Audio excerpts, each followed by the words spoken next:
Today's podcast is brought to you by our friends at Bandzoogle.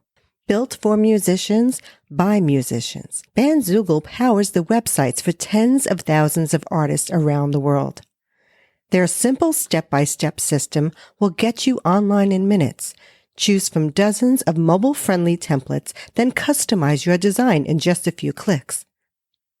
Built for musicians, by musicians, Bandzoogle has all the features you need for your website and EPK already built in, including tools to sell music and merch commission-free crowdfunding and fan subscription features, mailing list tools to grow your fan list and send professional newsletters, integrations to pull in content from your online services, including YouTube, Twitter, and SoundCloud, and live support from their musician-friendly team 7 days a week.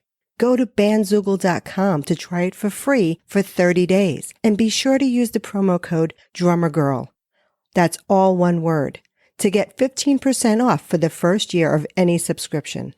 Let's do it now. Turn up the volume nice and loud, because we are controlling transmission with dance beats and R&B.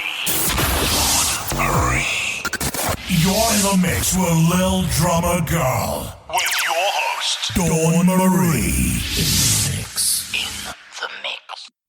Hey you guys, welcome back to another episode of The Little Drummer Girl. I'm your host, Dawn Marie Mutel, and today I'm going to share a couple of things that I use in my office at home that keeps me organized and peaceful at the same time. So I want to share some of them with you today. And I don't know if you guys are like super organized and everything is in its place and you go into your office and you can find anything you need at a moment's notice, or if you're on the other side of the spectrum where everything is just in disarray and you can't make heads or tails out of anything and you just got piles of papers everywhere, you have no idea where anything is, well then this should help you out a little bit, okay? So some of the things that I've learned over the years, and I've worked with many companies. It ranged from the NHL to Clinique executive offices at Estee Lauder, or whether I was working for MCA Music Publishing, or whether I was working for a law firm. I always work in an office, and I always had to stay very organized because they would just throw stuff at me and be like, here you go, deal with it. And sometimes it was really overwhelming because the amount of work could be a lot for one person, and I had to become quite organized in order to do my job properly. I'm going to just share some of the basic stuff that I use in my office. Now, you may already use them and say, what's the big whoop? But there may be some of you out there who have never really purchased any kind of office supplies because it's just not something that you have to do, but now maybe you find yourself having to do more of it. But even just your day-to-day bills and filing systems. So like if you don't have a system in place, that's where I want you to start, because having a place for everything to go, as my sister, God rest her soul, would say, you know, there's a place for everything. And that's why even if you have a lot of stuff, having it organized can really make the difference between sanity and feeling very peaceful. So here we go.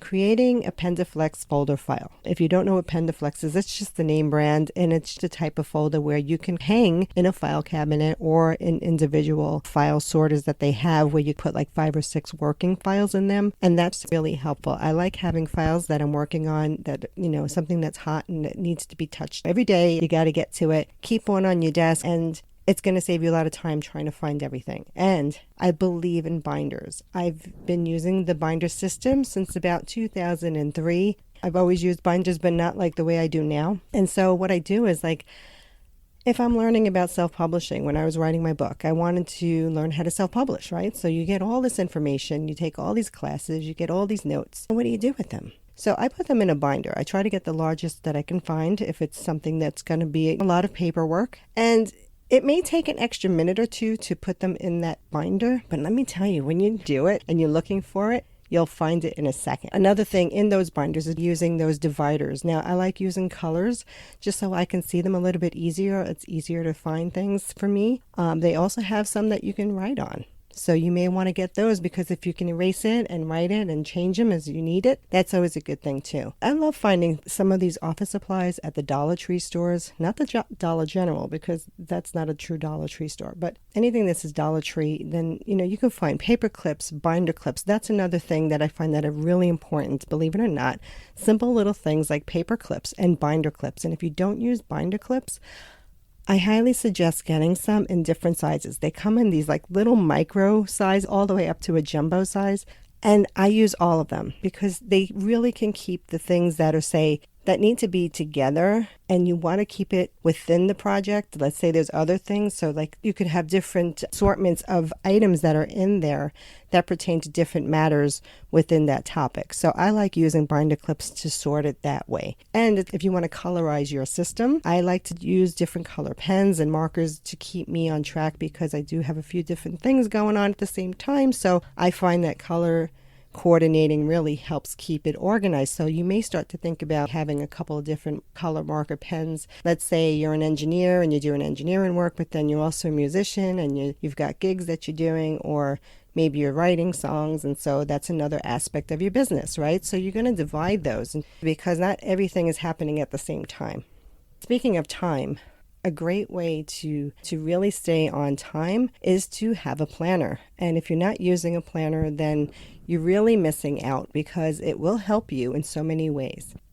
For starters, it gives you one place where you can house everything that's going to be of importance. So if you know that you have something coming up 6 months from now, you have a place to put it down to remind you. Now, speaking of reminders, I like to use, my cell phone and put in reminders. And I use that all the time. And I found it really helpful. Even just simple things like I want to be grateful today. I'll put that in my phone and have it remind me a few times a day to just be grateful. It helps me have a better day because, you can't be sad when you're being glad, right? They just don't work together. So it's a great way to stay uplifted, to keep the energy high. Because, with everything going on, it's very easy for us to kind of sink into this dark space.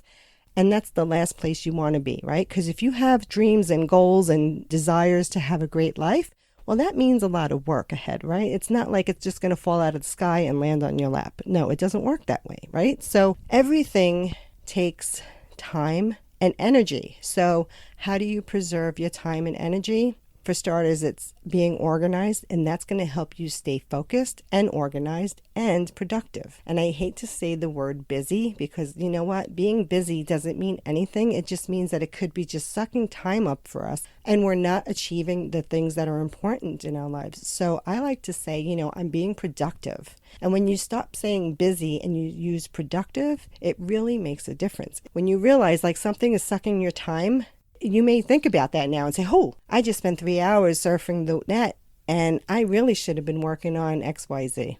Use those 3 hours to do the XYZ that's really going to make a difference in getting your life moving forward with your business or your desires or whatever it might be. Because if you don't and you keep wasting those hours, you can't get them back. And that's the worst part.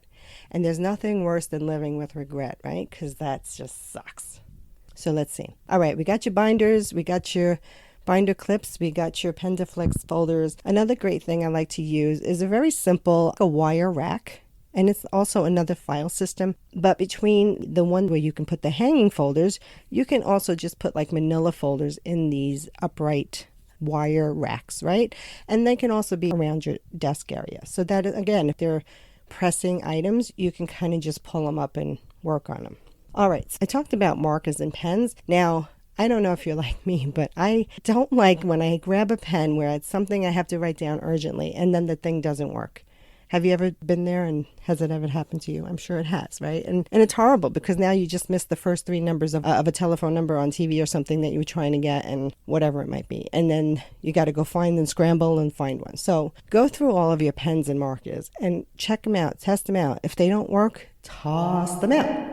Okay, I use different cup holders for the different ones. So if I have my stack of pencils, I put them in one cup that I found. It's a wire cup that you can get at Staples or Dollar Trees, any place really. But the others I found were these cute little, they're actually candle holders. You would put like a glass candle inside of them, but I've used them for different marker pens and then my different color pens so that I can keep them all separate. And when I need them, I can just grab it and there it goes. But when we're talking about time management and the calendar, I want to go back to that for a second, because if you're not using some sort of a calendar, whether it's on your computer or if it's a paper calendar that you keep on the wall, I kind of like to have two. I like to have one up on the wall. Of course, I have the one on my computer, which is also attached to the phone, right? So you can always stay on time with everything. But again, when you do book something in there, if you use an iPhone, it gives you that time where you can add travel time in there and put a reminder before your travel time so that you know, like, you got to get on the road by this time or you're going to be late for that meeting. Now, I know a lot of people may not be meeting out live in, actual meetings, but you may have meetings that are online and you get stuck doing something else and you may forget. So having those little reminders come up, if you don't have your own assistant to remind you, then that's a great way to just stay on target, stay on time, and get through your day without stressing out.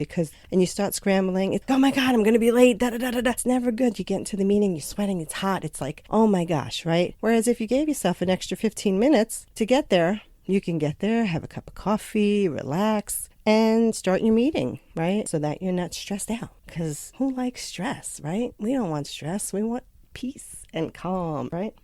Another thing I love to do is to just kind of write everything out so I can see the big picture. And sometimes that means using those large, you got those self-stick white sheets that you put up on the wall, or if you have a large whiteboard, I have both that I like to use. But it kind of gives me a place to just, as Brendan Bouchard calls it, the war room, where you kind of just get in there. And if you have ideas or if you want to have your designs or whatever it is you're working on, it's a great way to lay it all out and then see each of the steps that may fall in between there so that you can notate that and so you don't miss something. Because the worst thing is working on a project, right? And you do all this work and then you realize you missed something that was small, but it was large enough that you couldn't move forward, right? So it really was something that was key, even though it might have seemed really small in the greater scheme of things, but in all actuality, it was not. So having them all down and dot your I's and cross your T's, it's a great check system to make sure that you're on track for whatever that project is and that you have a way to even maybe find ways to delegate those things. So if you have somebody that you can delegate to, or if you go to Fiverr and you can hire out people to do stuff for you for very low amounts of money, then do that. Follow up. I can't stress it enough. I don't know about you, but I've had to call people sometimes 10 times to get the right thing done. I remember when my dad passed away back in like 94, and he had left some money for everybody and I had to kind of track it down. And even though he gave me all the paperwork beforehand, we had everything to the letter, I still had to make call after call after call after call after call to find the proper person. They just kept giving me the runaround and I just kept thinking, how could this be so disorganized? Like, this is a massive thing. This is a life event that happens every day. People die every day. Why isn't there a way to just get a simple, okay, you got to go to this department? But it wasn't like that. And when you're grieving, it's grueling to have to go through those things. So even with your paperwork, so if you have important papers and your family doesn't know, like, maybe your husband and wife, right? And or of you handle all the papers and the bills and everything, the day-to-day stuff. But let's say you have no idea what's going on. Now, I know somebody who was like that. They were married to someone for 30 years. She never took care of the finances. He took care of everything. He leaves, they got separated and she was stuck and she didn't know even how to have her own checking account. And I had to, spend time with her on the phone and coach her how to open the account, get the account, learn how to use it, because she would write a check and then, not balance the book, and you have to do that. So it's really important if you are somebody who's married and your significant other handles that. I highly suggest getting involved to see exactly what's going on. Maybe sit with them once a month when they're doing the bills and kind of get a grip on what they're doing. Because, you may have your wife do everything or you may have your husband do everything, but it's really important to know where you stand with stuff. I knew another couple who he was in a really big debt and she had no idea. And she could have lost her home because of that. So Staying organized is really important in so many areas of our life, and not just in the office, right? Because it's also about the day to day. If you know that you got to get up early and you got to be somewhere at a certain time, then try to maybe plan things the night before. I like to just take a Sunday morning and then just kind of cook up some of the meals to get me started, to get a good jump start, so that I know I have some good nutritious food in the refrigerator and the freezer that can get me through the week, because I have enough on my plate. I don't want to sit there for hours cooking. When you come home from work, who wants to start cooking? But yet you want to eat nutritious food. Otherwise, what's the point, right? We can just keep eating this fast food crap, and then it's just killing us and slowly killing us. So let's not do that anymore. Let's try to find a way to just stay on top of it just enough to kind of say, all right, you know what? I've got 3 salads in the refrigerator ready to go. That's a great thing. So even if you can get from Monday through Wednesday, that's pretty good, because then it may kickstart you to keep going for the rest of the week. And even if that means you may have to go buy a salad outside somewhere or find something that's a little bit more healthy, then just do it. And I know it's so expensive, because I just spent it was like $68 in Trader Joe's, and then I went to Aldi's and spent another $14 there, and then I went to another store and I spent another $20, Sprouts I think it was, and then I spent another, I think it was $15 there. So I'm like, and damn, it's all for vegetables and fruits and stuff like that. And it's really expensive. But I find that, the cost of going to doctors is going to be more expensive than trying to buy that food now and try to stay healthy. I know, it's a battle. It really is. And I don't think that they should charge as much as they are charging now for food. Bring cherries or whatever. They're like $6.99 a pound. Go back to $2.99 a pound. Like, what the hey? So you may be struggling. You may have lost your job. You may not be touring. You may not have the income that was coming in prior to February of this year. And it's a drag. So it's time.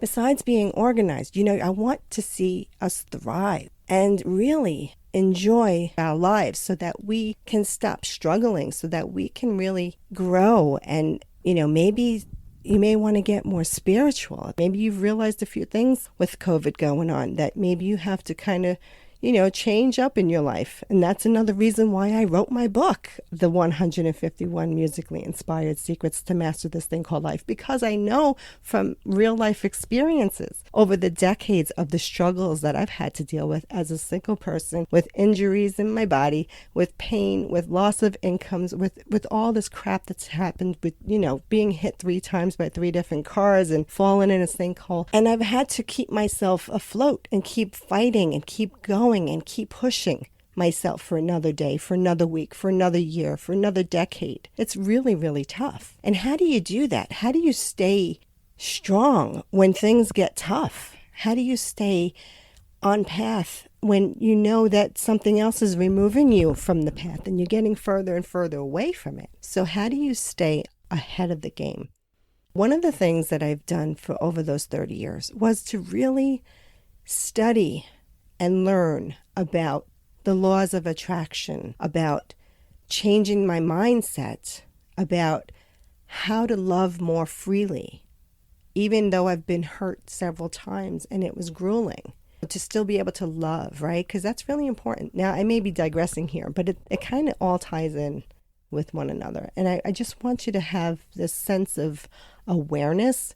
So like if something you find is changing your mood and you're getting into a foul mood, think about how you're feeling, right? And then think about what's triggering it, so that maybe when you see it coming again and you see that it starts to annoy you, you may be able to grab that and say, not this time. Been there, done that. I'm going to change my mindset about that. I'm just going to stop thinking this about it. And I'm going to remain at peace and I'll be happier. And you know what? You can do it that easily. It takes practice and it takes awareness, but it's not impossible, because I've changed my mind from a negative thought to changing it and seeing that I'm doing it like as it's happening now. So that's comes with practice, obviously. But the first step is to being aware that it's happening. I mean, if you don't sleep enough, right, we get cranky, we're irritable. If we don't eat well and we eat crappy food, we can get cranky and irritable and get into a foul mood. And then we take it out on the ones that we love, right? And then that's never good. How many relationships they break up because, you know what, this person was just exhausted and didn't get the proper rest and didn't get the proper nutrition or whatever they needed to just kind of de-stress. And so they just break. It's like keeping it all together, but there's a pressure point at some point that things can just break. You know, it's like that pressure cooker, and all of a sudden, wait, there you go. So staying organized is a great way to relieve some of that extra burden, right? Because, I mean, there's nothing worse than trying to find something, spending 40 minutes looking for it or more, not finding it, and be like, wow, what the heck happened? So if we stay organized, we can kind of stay on top of things. And also, you know, I like keeping stockpiles of stuff. And that means whether it's household, office supplies, beauty supplies, toiletries, what have you. And it's important to keep some things in a stockpile. So I always say, if you see things on sale of the things that you use all the time, grab 2 of them. If it's buy one, get 2 and get 4 of them, as long as there's no expiration date on them. Who cares, right? You can keep them in a stockpile and keep using them when they run out. You don't have to worry, oh, shoot, I got to go to the store. I forgot to get this. You know, I don't have any deodorant now. Now what do I do? Who wants to run around with no deodorant? No, pew, pew, no. Those are just some of the things that you can quickly do today that may help kickstart your organizing venture, right? Another thing I like to use are those, those Hammermill paper boxes that you get from the reams of paper. Like whenever I was in an office and they would run out and they would, end up with the paper, I'm like, can I have that? And I would take them home, and it's great for like just the smaller binders. I can put them in one box and then put that box on a shelf. I have a couple books that I'm writing, and the podcasts going, and it's ideas of this and ideas for that. And so it's a great way to just stay organized. The other thing I just wanted to touch on real fast is scheduling your calendar. Now, I've heard this said a few times, and it's just like, it's kind of a kick in the pants, but it's also an eye-opener. If you find that your schedule's too busy, they always say, well, you made your schedule, you can change it, right? Now, I always say, yeah, sure. And they're pulling you in a bunch of different directions. Sometimes you got to stop them and say, hey, I'm only one person. I can't be all, do all, and have all there, like you'd like to have it, because it's really taxing on me. Either you need to give me some extra help, but sometimes speaking up for yourself in a spot like that is really important, because they may not have any clue that that's going on with you. And most times they don't, because they're so focused on their own thing, getting their job done, that when they're delegating to other people, they don't even realize how much they're piling on. I remember having to tell certain bosses, like, hey, I've got this, and this going on. So I'd have to sit there and say, what is your priority? Because I can't get all of these things done in the time that you want them done if I have to do this, and this. So I would try to find out, because, if you dig, the 7 layers there, you just keep asking questions, you get more answers. So that may happen not only for your schedule, but also in life. If somebody says they want you to do something, dig a little further, because sometimes what you perceive what they said is not always what they thought that they said or that they meant. I had for instance, I went to meet with this woman a few years ago, and I wanted to, it was like to help them with their social media, so she's like, oh, we have this meeting, and she's like, oh, I want to do this, and this. And I was like, oh, okay. And so I, went home, started doing some research for her, looked at her sites and said, oh, you can use a little bit of this and this there and blah, blah, blah. I did this whole presentation for her. And then she's like, I don't want that. I'm looking for blah, blah, blah. And I said, well, do you have a description? She's like, yes. And I said, oh, well, it would have been great to have it the day I met you the first time, right? Because that would have showed me exactly what they wanted done. Anyway, all I'm trying to say is nobody wants to do all this work, waste the time to find out it's wrong. So if you're going to be communicating with someone and you're delegating work to them, try to ask them to reiterate it back to you, to tell it back to you. So this way you can find out they understood what you said. Because like I said, there's nothing worse than wasting your time, waste their time. And then especially if it's a crucial, thing that has to happen at a certain time and it's not done, that's a big problem, right? So let's avoid that and definitely, communicate, ask for feedback so that you guys can be on the same page. All right. Well, that's all I'm going to leave you with today, my drumsters, because I think that's quite a bit. I hope you have an amazing fall and that you stay organized, that you thrive, that we get through this COVID-19 and get through the other side and have an amazing rest of this year. Because you know what? I refuse to let COVID ruin my year. So let's not have it ruin yours either. No matter what goes down, enjoy what you have. Be grateful for what you have. Love what you have. Enjoy what you have. And remember, it's never too late to leave a trailblazing behind you. So rock on and rock out, and I'll catch you on the flip side.